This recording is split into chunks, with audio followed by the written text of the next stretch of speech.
the Lord and ye shall find an abundant life ahead of them. The Lord hears our cries and he sends us his blessings. These blessings come in many different shapes and forms. Origins alike or distantly foreign. Hand-wrapped gifts hope for us in store. This downpour of love is like an everlasting flowing river that quenches the thirst of souls. Behold, he who wanders through life unknowingly. For we was born as lost souls. We are children of God, but there are many folks who are hurting and lack hope, deserted from God's love with parched throats. For those with thirsty souls, just know that you are not forsaken, because God knows that you were never shown the path that leads the glory road. Our open mind is like a compass, and to know God, feel God, and seek God provides us a sense of direction to get to heaven. My mighty compass loses its functions whenever I oversee its intentions for my own assumptions. My pivot point switched from righteous to corruption, while my path took a sharp turn into the wilderness. Behold, he who wanders through life unknowingly. For there's this faint sense of direction for lost souls. My focal point is my belief, and guidance is my strength, but I can only stretch that statement as far as my traveling goes. I am fixed in one position, trying to find the meaning of having a coexisting spirit that lives within me. My driving force is embodied by doubtful thinking.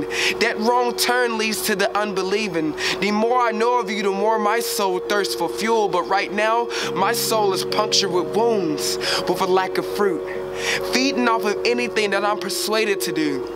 As we feed into the ways of the world, we are tangling in the lion's den, slowly stepping further back until there's this lion's mouth we're in, resting in its jaws as it slowly closes in on something once known as freedom. Devouring lost souls are souls that no longer thirst for the Lord. I can't possibly fully grasp the comprehension of his guidance when I haven't settled on my destination. The approximation, the glory road that leads to this promised land is unknown, but there's this voice that I hear that tells me to go further. Lord knows, and it's like my conscience that sits on my shoulders, telling me to keep going. You're getting closer.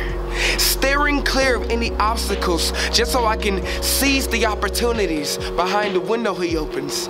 So I instill this thought into my head, that the more I know of you, the more my soul thirsts for fuel. This fuel is God's given guidance, used as an unlimited resource for you to drive through life on full.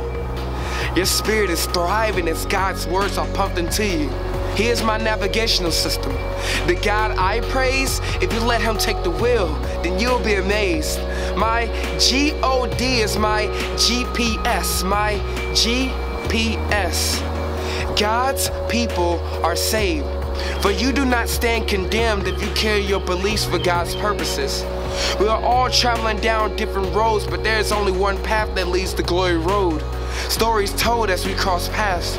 There are many folks who are like a four-way street sign battling with sin. One way leads to other believers and the other way leads to righteousness. This way leads to hell and the other just leads to being lost again. Allow your mind to be free from the mistakes you may make. Don't try to carry yours and the world's burdens on your shoulders. In life, we may experience things that can cause us to distance ourselves in the corner, but remember, we are people that God saved. And if you truly believe and understand that you would never go thirsty, but always thirst for the Lord to make your soul stronger. Replenish your thirsty soul by seeking all of what God holds, and in time, you'll eventually see what God has in store for you.